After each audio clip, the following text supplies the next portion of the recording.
Querido professor, querida professora e alunos, estamos iniciando mais um EBD em Síntese podcast da lição revista dos pré-adolescentes. E eu quero já desejar a paz do Senhor, a nossa professora, irmã Eleide. A paz do Senhor, irmão Gilson, tudo bem? A paz do Senhor a todos os professores que estão nos acompanhando e que já estavam aí ansiosos, né, por mais uma aula, né, graças a Deus, para que o nome do Senhor seja glorificado nas nossas vidas. Amém? E aí, com esse novo trimestre que eu estou já adorando. A segunda lição, mas já está uma bênção. Amém, graças a Deus. Como a irmã Eleide falou, estamos de revista nova, lição nova. A segunda lição hoje, mas o tema geral da lição é Igreja, um lugar de comunhão. Então, durante esse trimestre, nós iremos aprender, juntamente com os nossos alunos, os pré-adolescentes, sobre a Igreja do Senhor Jesus Cristo, o povo de Deus. E a lição de hoje, lição número 2, tem por título Igreja, uma família espiritual. E a lição de hoje encontra-se em 1 João, o capítulo 3, dos versos 1 a 3, que diz: Vede quão grande amor nos tem concedido o Pai, que fôssemos chamados filhos de Deus. Por isso o mundo não nos conhece, porque não conhece a Ele. Amados, agora somos filhos de Deus, e ainda não é manifesto o que havemos de ser. Mas sabemos que quando Ele se manifestar, seremos semelhantes a Ele, porque assim como é, o veremos. E qualquer que nele tenha esta esperança, purifica-se a si mesmo, como também Ele é puro. E a Bíblia diz que encontra-se em Efésios 2,19, diz: Portanto, vocês, os não-judeus, não são mais estrangeiros nem visitantes. Agora vocês são cidadãos que pertencem ao povo de Deus e são membros da família dele.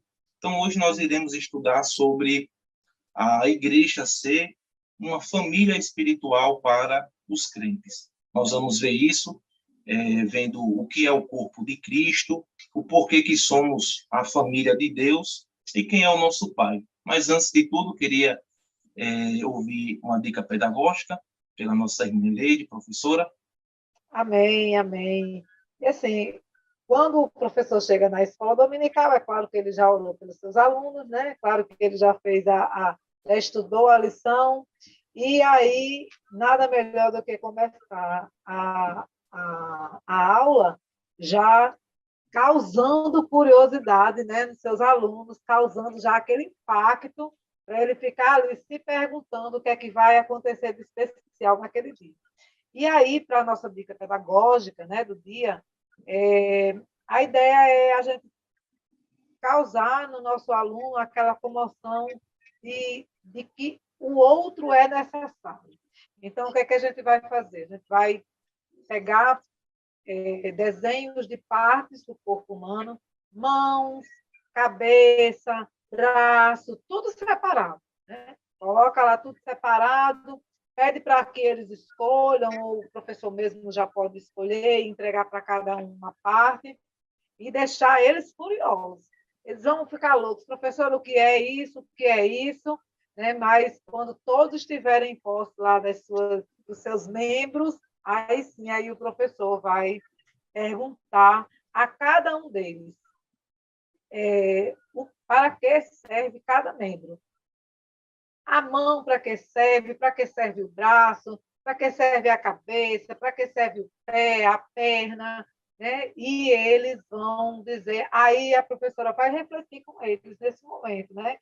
Mas a mão sozinha, só a mão sem o braço, ela tem utilidade sem o corpo? A mão, o braço sem a mão tem utilidade, a perna sem o resto do corpo e sem a cabeça, né? Então, isso mostra, né, que nós, como um corpo, a igreja como corpo de Cristo, como uma família, né?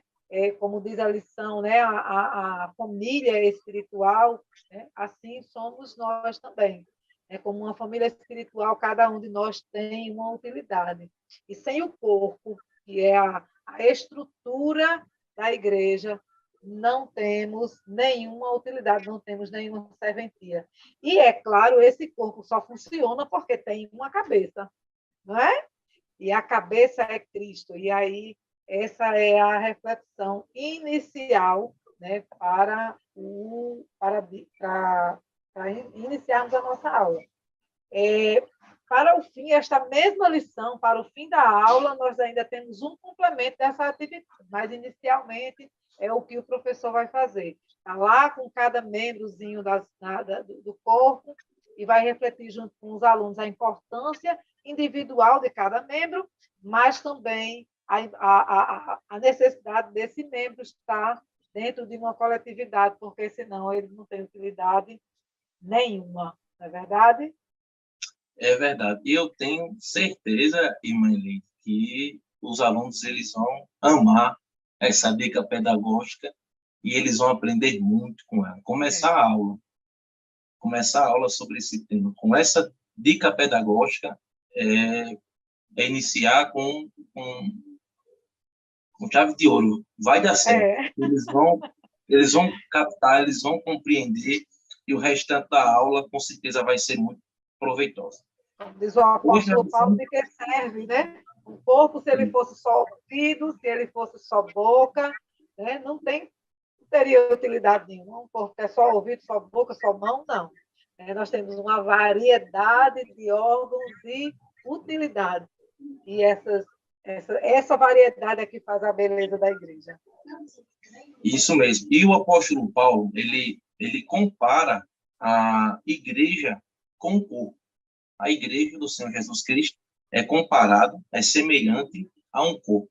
Porque a gente sabe que o corpo ele possui várias células, tecidos, órgãos e sistemas. O corpo humano é muito complexo. Tem muitos membros, muitas funções e todo o corpo com seus membros precisa de cada um desses órgãos, dessas partes funcionando direitinho para que ele cumpra com seu papel, para que o ser humano viva, para que o ser humano haja, para que o ser humano trabalhe, para que o ser humano exista.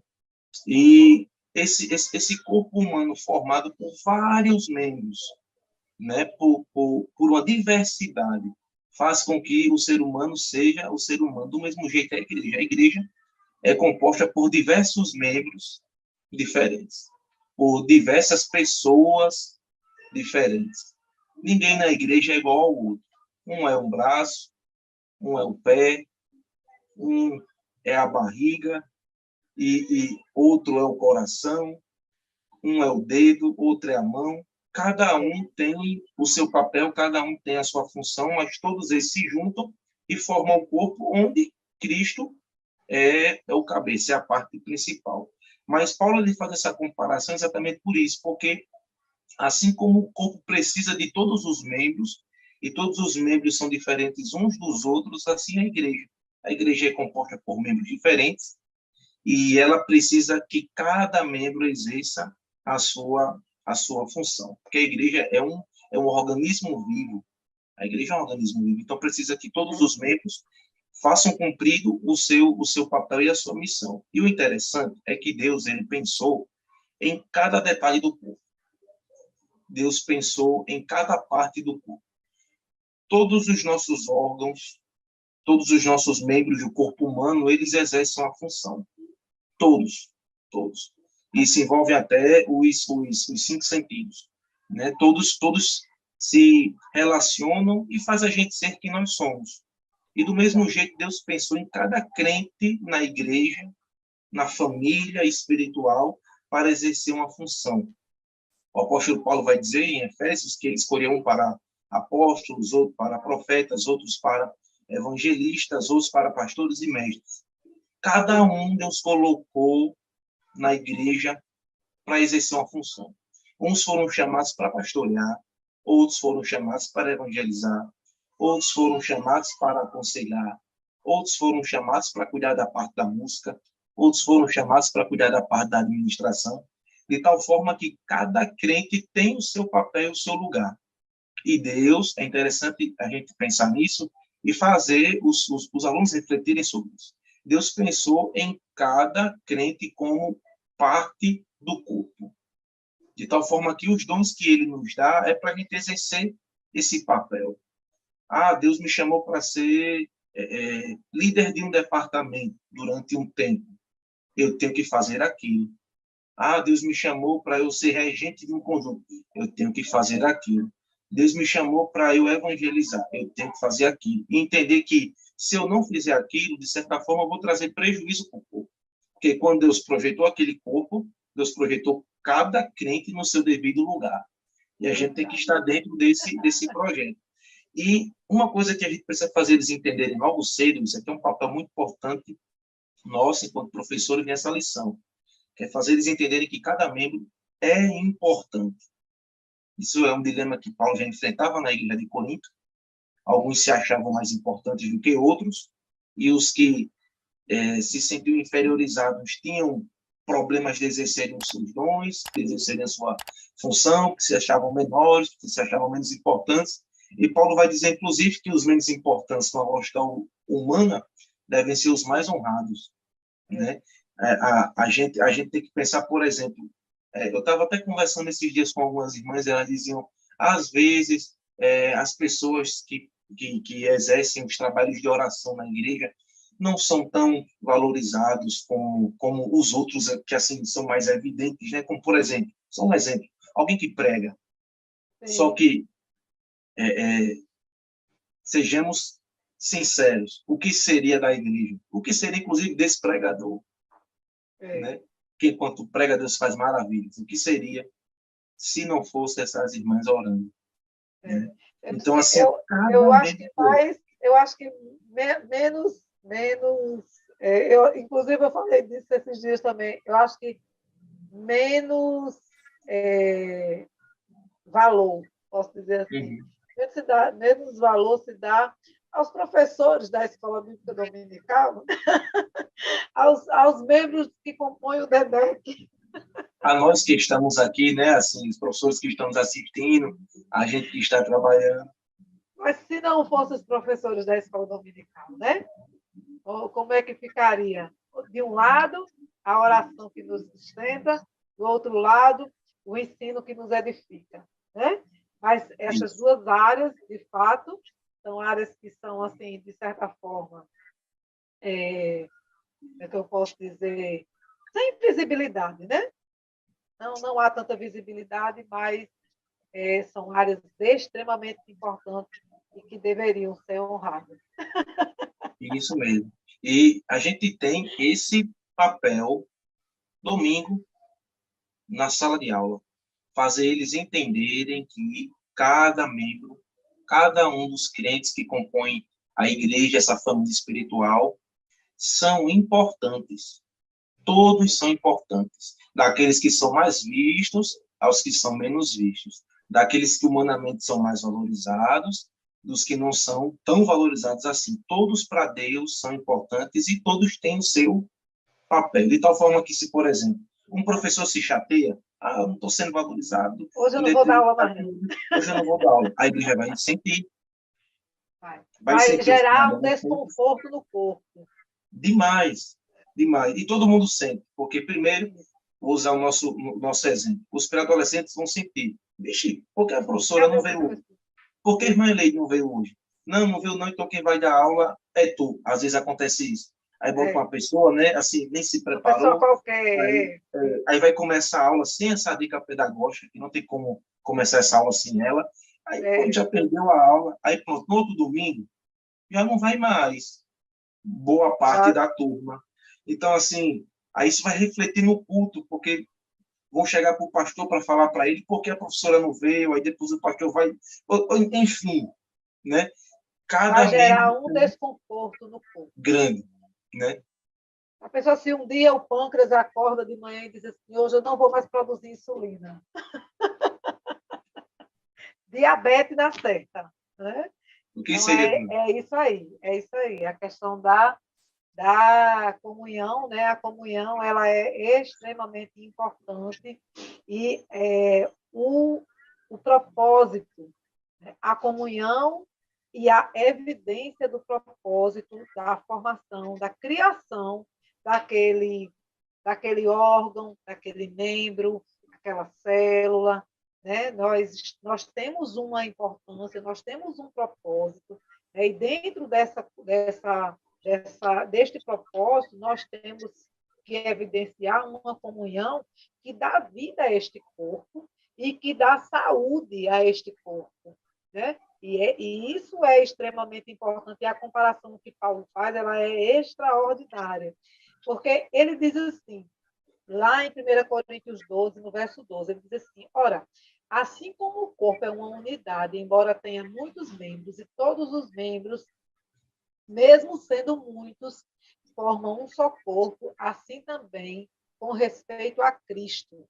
Pois em um só corpo, todos nós fomos batizados em um único Espírito, quer judeus, quer gregos, quer escravos, quer livres, e a todos nós foi dado beber de um único Espírito. O corpo não é composto de um só membro, mas de muitos. Se o pé disser, por que não sou mão, não pertence ao corpo, nem por isso deixa de fazer parte do corpo. Né? Então, não adianta dizer, eu quero ser professor, eu quero ser a dirigente do círculo de oração. Às vezes só em você estar ali no círculo de oração, sem ser dirigente, sem ser vice, sem ser auxiliar, só alguém que se levantou e disse assim, hoje eu vou interceder. Já é o suficiente. Isso mesmo. Então, esse é o primeiro tópico, muito importante, muito oportuno para os nossos alunos, para os pré-adolescentes.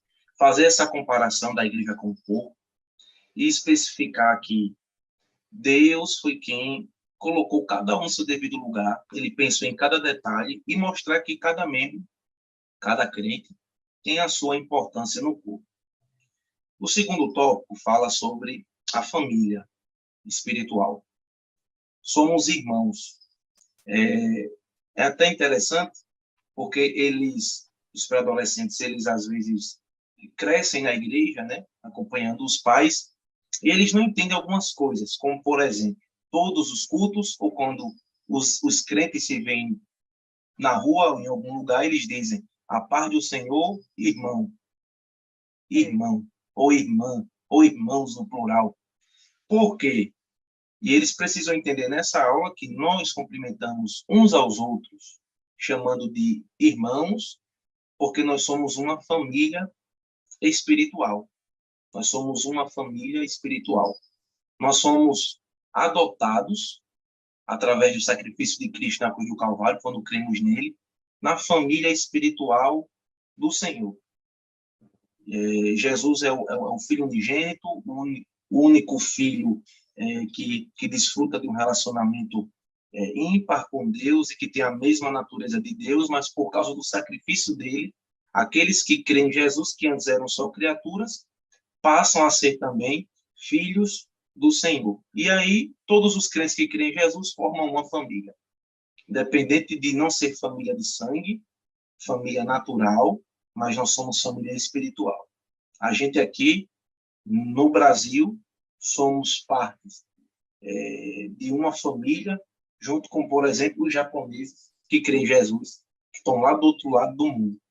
Se eles creem em Jesus, onde tiver pessoas que creem em Jesus, fazem parte dessa família, uma família muito numerosa. Por isso que nós podemos chegar para uma pessoa que nem conhecemos, que nunca nem vimos. Vamos visitar uma igreja, chegamos lá, está lá os irmãos, jovens, pré-adolescentes, crianças, adultos, a gente pode chegar para eles e dizer, a paz do Senhor, irmão, sem nunca nem ter visto.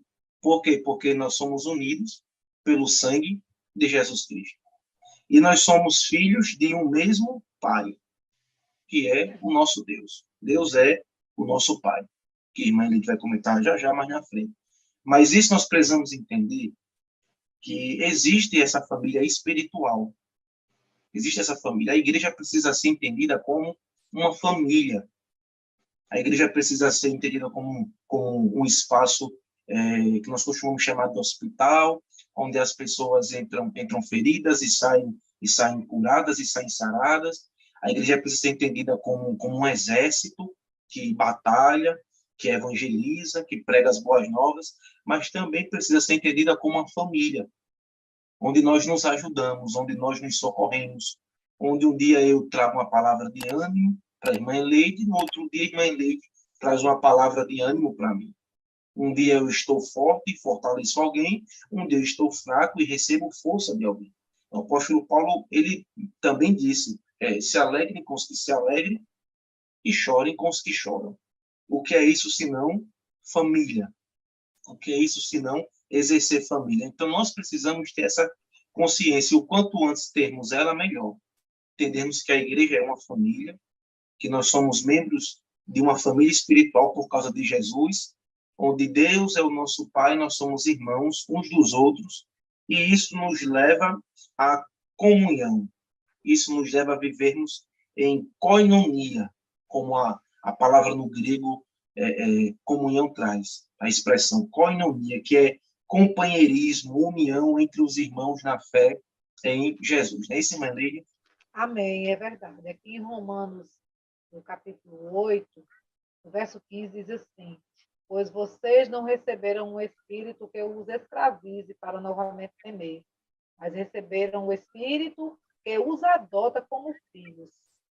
Somos filhos de Deus, por meio do qual clamamos. Abba, Pai. Já aprendemos sobre isso? Abba, Pai é papai, paizinho, né? Painho, como a gente gosta de dizer aqui. É uma forma, uma expressão carinhosa, né?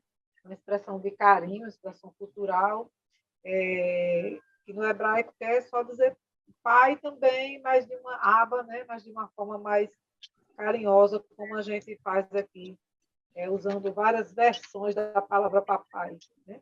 Um dos objetivos da lição, um dos saberes escolares, né? Que precisam ficar aqui para os nossos alunos, é que somos chamados irmãos porque temos um único Pai, que é Deus, né?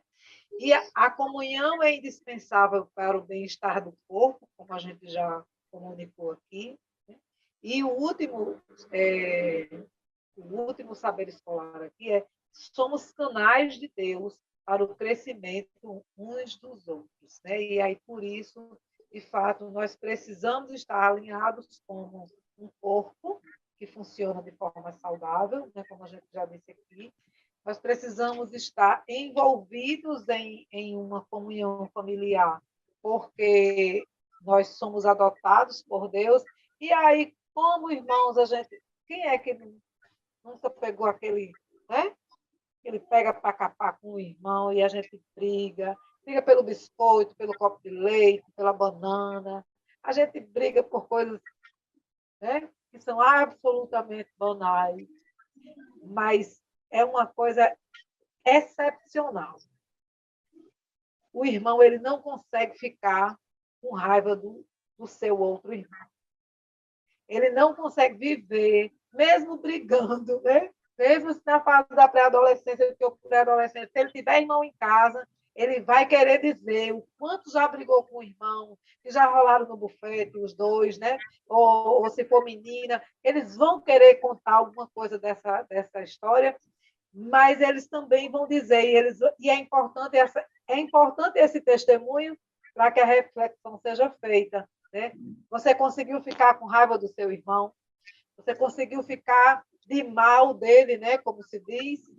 Não, não fica. Porque a essência, né, que está ali naquela família não permite que um irmão fique intrigado do outro. Eles automaticamente se perdoam, sem essa história de dizer, ele vai ter que vir aqui me pedir perdão. Ambos se perdoam. Não é verdade? Ninguém vive dentro de casa, me perdoe em nome de Jesus. Não. As pessoas se perdoam automaticamente. Isso é natural e é lindo. A gente pode dizer que isso é lindo. E isso por quê? Porque a família está imersa em uma atmosfera de comunhão, ainda que o povo na família fale alto, brigue muito, tem sempre a energia, né? Que atrai uns aos outros, tem aquela energia que atrai, que você tem a necessidade de estar ali. Né? Uma coisa interessante aqui em Atos, no capítulo 2, no verso 42, que diz assim: eles se dedicavam ao ensino dos apóstolos e à comunhão, ao partir do pão e às orações. É, de fato, a relação de uma família, né? É a comunhão, é o ensino, né? Porque nós estamos o tempo todo ensinando aos nossos filhos, o pai, você ainda não é pai, você vai ser, quando você for pai, você vai ver que você se dedica diariamente ao ensino dos apóstolos e à comunhão, ao partir do pão e às orações. Tudo tem que ser compartilhado dentro de uma família, assim também na igreja, como você disse. Um dia você está frio, outro dia você está caído, outro dia você está forte, outro dia você está de pé, e a gente vai se ajudando, a gente vai se levantando. Isso faz parte, né, da comunhão da igreja. Mas não só, né, apenas por isso, mas porque nessa comunhão, é nesse trabalho que cada um executa a sua própria função, cada um desenvolve o seu próprio propósito, e essa força, né, esse poder que age entre os irmãos, é que faz com que a palavra seja revelada em nossa vida e nós possamos pregar o evangelho para outros e que outros possam aceitar Jesus também. Isso faz parte, né? Somos filhos do Criador, Ele é o nosso Pai, ele nos criou em toda a nossa complexidade, exatamente como somos, como indivíduos, porque cada um temos uma particularidade, cada um de nós temos uma função. Né? Lembra lá da dica pedagógica do início da aula? Pois é, então cada aluno vai fazer o quê? Ele vai pegar a sua figurinha, vai recortar a sua figura, se for a mão, vai recortar a sua figura, e lá na mão, que ele está lá escrito, que ele está lá imposto à sua mão, ele vai dizer, ele vai ter que escrever lá na mão. Para que serve aquela mão? Ele vai escrever lá na mãozinha. A mão serve para pegar, mas a mão também tem uma utilidade tática, né, para a gente sentir. A mão tem a utilidade de sentir, tem a utilidade de pegar. A mão também tem utilidade de sustentação, para fazer força. Então, tem muitas utilidades, né? As nossas mãos, os nossos dedos, cada um deles tem uma utilidade. O movimento de pinça, que é uma capacidade humana, né? Só o ser humano ele tem a capacidade de fazer esse movimento aqui. Então, o coração, o braço, a perna, o pé, ele vai pegar, vai fazer esse recorte todo, vai anotar lá em cada membro o que é que ele, para que cada membro daquele serve, e aí, ao fim da aula, né, os alunos vão montar esse bonequinho, né, esse ser que vai estar lá com uma representação. E até é interessante essa atividade para que eles entendam assim, com que é que você se identifica mais? Por isso que eu acho interessante o aluno escolher a sua figura. Com a parte do corpo, qual é a parte do corpo com qual você mais se identifica? É com a mão? É com o pé? Né? Com o coração? E aí eles vão colocar, para eles entenderem de fato qual é o propósito deles. E o propósito deles está ali, no ir, no fazer, no sentir. Então, é uma oportunidade para que eles reflitam sobre o propósito espiritual deles na igreja. Né? O apóstolo vai dizer, de que vai servir, né? Um corpo que só tem ouvido? De que vai servir? Não, seria impossível, porque a pessoa vai só ouvir. Aí você coloca lá o ouvido, você coloca a boca, você coloca os olhos. Então, cada parte desse corpo, ele vai ter uma utilidade, ele vai ter um propósito e ele precisa ele precisa servir ao propósito para o qual ele foi criado. Já pensou, como eu estava dizendo aqui, se o pâncreas um dia dissesse assim, eu não vou mais produzir insulina, né? Ou então o apêndice, ele dissesse assim, não vou mais produzir bactérias, que é o que acontece, que aí ele infecciona e a gente tem que tirar do corpo. Não é? É uma boa reflexão. E aí o apêndice ele é responsável por produzir bactérias que auxiliam na digestão. Né? Olha que coisa Deus pensou neste detalhe de criar um órgãozinho lá que vai ajudar na produção. Dizem que apêndice não serve de nada, né? Ele serve para produzir algumas bactérias que ajudam na digestão dos alimentos. E se um dia ele disser assim, não vou mais produzir, não quero mais. Quando o intestino diz não produz mais lactose, né? Mas a lactase, aí você fica intolerante à lactose. Olha que coisa terrível é isso. Então, é um corpo que está desajustado. Quando o órgão diz, não vou mais fazer, quando ele entra em crise, quando ele entra em deficiência, então o corpo fica desajustado. E o corpo de Cristo nunca fica desajustado. Quando alguém diz, eu não vou fazer, o Senhor levanta alguém que diz, eu faço. Não é? Então, essa é uma reflexão bem importante. Então, assim, como eu falei aqui, né, a certeza do perdão em nosso relacionamento com o Criador, nós podemos ter a certeza de que já recebemos o seu perdão. E assim precisa ser a nossa relação com o nosso irmão. O nosso irmão precisa ter a certeza de que, ainda que aconteça alguma coisa assim, né, a gente briga, se entra em conflito por causa de alguma bobagem, porque se é passageiro, meu irmão, é bobagem. Se é uma coisa passageira, se é uma coisa dessa vida, é bobagem.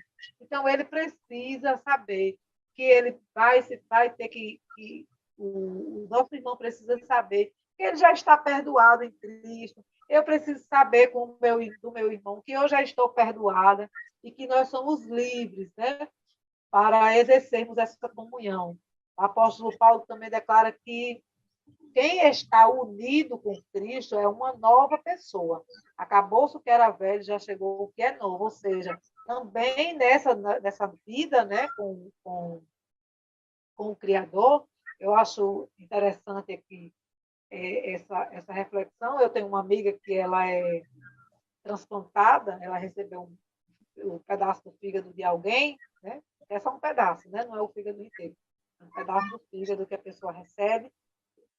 E assim, mesmo aquele órgão sendo de outra pessoa, né, ele chegou no corpo dela e ali ele entrou em comunhão com o corpo dela e começou a gerar, né, vida para aquele corpo que estava condenado à morte, porque estava faltando um dos órgãos estava danificado, mas ela recebeu vida, né? E aquela vida ela integrou-se ao corpo dela. Assim é a pessoa que chega de fora para dentro da igreja, ela é integrada e ela começa a produzir vida para aquele corpo. Ela recebe vida e produz vida para aquele corpo. Assim como o Senhor disse ali à mulher samaritana, se você bem soubesse quem sou eu, né, você era que me pediria água e eu te daria para você conhecer a virtude do Altíssimo. Eu lhe daria, você beberia e dentro de você formaria-se uma fonte que jorraria para a vida eterna. Então, essa é a realização, a geração da palavra, da glória de Deus na nossa vida, e por isso, né, nós somos uma nova criatura. Antes eu pegava água no poço, agora eu produzo a água da vida dentro de mim, como uma fonte que jorra para a eternidade. Porque o Senhor, Ele cuida de nós em todos os aspectos da nossa vida. Então, assim como o corpo, ele recebe toda a virtude, né? toda a orientação do nosso cérebro, assim, o Senhor, Ele cuida desse corpo. Outro dia eu fui na endocrinologista, Gilson, e ela disse assim, quem manda em você é o seu cérebro. Quem manda em você é o seu cérebro. Então, quando a sua cabeça disser assim, quando o seu desejo disser assim, eu quero comer uma torta bem deliciosa, o seu cérebro vai dizer assim, não pode, não pode.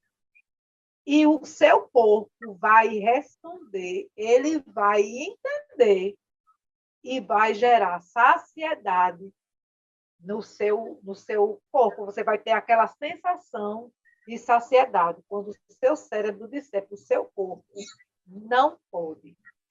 Olha que coisa interessante. Assim é a igreja, comandada pela cabeça, que é Cristo. Né? Nós sabemos exatamente quem somos e o que devemos fazer para manter esse corpo em comunhão e em harmonia. É maravilhosa essa palavra, não é? É verdade. Muito bom. Aí, a igreja, né? É isso. É a família, a igreja é a nossa família espiritual e nos concede todo o apoio para seguirmos na caminhada cristã. Não existe um pai mais amoroso que cuide de nós como o Senhor. Então, para concluir essa atividade, a professora vai colar, né, em um ambiente, um quadro, uma cartolina ou na parede mesmo, vai montar toda a estrutura do corpo para que os alunos entendam a importância deles, a funcionalidade, né, e a finalidade. Amém? Amém. Aula maravilhosa. E por aqui nós encerramos esse EBD em Síntese Podcast, edição número 2, da Revista dos Pré-Adolescentes. Desejando a todos os professores uma excelente aula. Nós vamos estar em oração para que o Espírito Santo nos capacite, nos habilite e nos use para que os nossos alunos entendam a importância da família espiritual e sejam membros ativos no corpo do Senhor. Então, desejo uma boa aula.